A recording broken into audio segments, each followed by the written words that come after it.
സുരക്ഷയും ക്ഷേമവും ഔദാര്യമല്ല, അവകാശമാണ്. സാമൂഹ്യക്ഷേമ പെൻഷൻ വീടുകളിൽ നേരിട്ടെത്തിക്കുക.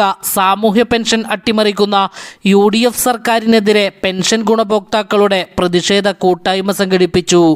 സാമൂഹ്യക്ഷേമ പെൻഷൻ വീടുകളിൽ നേരിട്ടെത്തിക്കുക. സാമൂഹ്യക്ഷേമ പെൻഷൻ അട്ടിമറിക്കുന്ന UDF സർക്കാരിനെതിരെ പെൻഷൻ ഗുണഭോക്താക്കളുടെ പ്രതിഷേധ കൂട്ടായ്മ KSKTU പുറത്തൂർ പഞ്ചായത്ത് കമ്മിറ്റിയുടെ നേതൃത്വത്തിൽ പുറത്തൂർ വില്ലേജ് ഓഫീസിന് മുമ്പിലാണ് പ്രതിഷേധ കൂട്ടായ്മ സംഘടിപ്പിച്ചത്. 2016 ഇടതുപക്ഷ ജനാധിപത്യ മുന്നണി ഗവൺമെന്റ് അധികാരത്തിൽ വരുമ്പോൾ അതിന്റെ പ്രകടന പത്രികയിൽ ഒരു കാര്യം സൂചിപ്പിച്ചിരുന്നു. ആ പ്രകടന പത്രികയിൽ പറഞ്ഞത് സാമൂഹിക സുരക്ഷാ പെൻഷൻ പ്രാവർത്തികമാക്കും.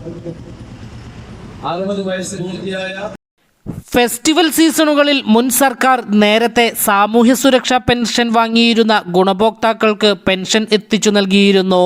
എന്നാൽ ഓണം ഉൾപ്പെടെയുള്ള ഫെസ്റ്റിവൽ അടുത്തിട്ടും ക്ഷേമ പെൻഷൻ നൽകാതെ ജനങ്ങളെ നട്ടം തിരിയിക്കുകയാണ് VD സതീശൻ സർക്കാർ എന്ന് ധർണ ഉദ്ഘാടനം ചെയ്തുകൊണ്ട് CPIM Thavanur area secretary KV Sudhakaran പറഞ്ഞു. നേരത്തെ 35 വയസ്സിന് മുകളിൽ പ്രായമുള്ള സ്ത്രീകൾക്ക് LDF സർക്കാർ ഏർപ്പെടുത്തിയിരുന്ന 1000 രൂപ പെൻഷൻ UDF സർക്കാർ നിർത്തലാക്കിയിരുന്നു. പ്രതിഷേധ കൂട്ടായ്മ CPIM Thavanur area secretary KV Sudhakaran ഉദ്ഘാടനം ചെയ്തു.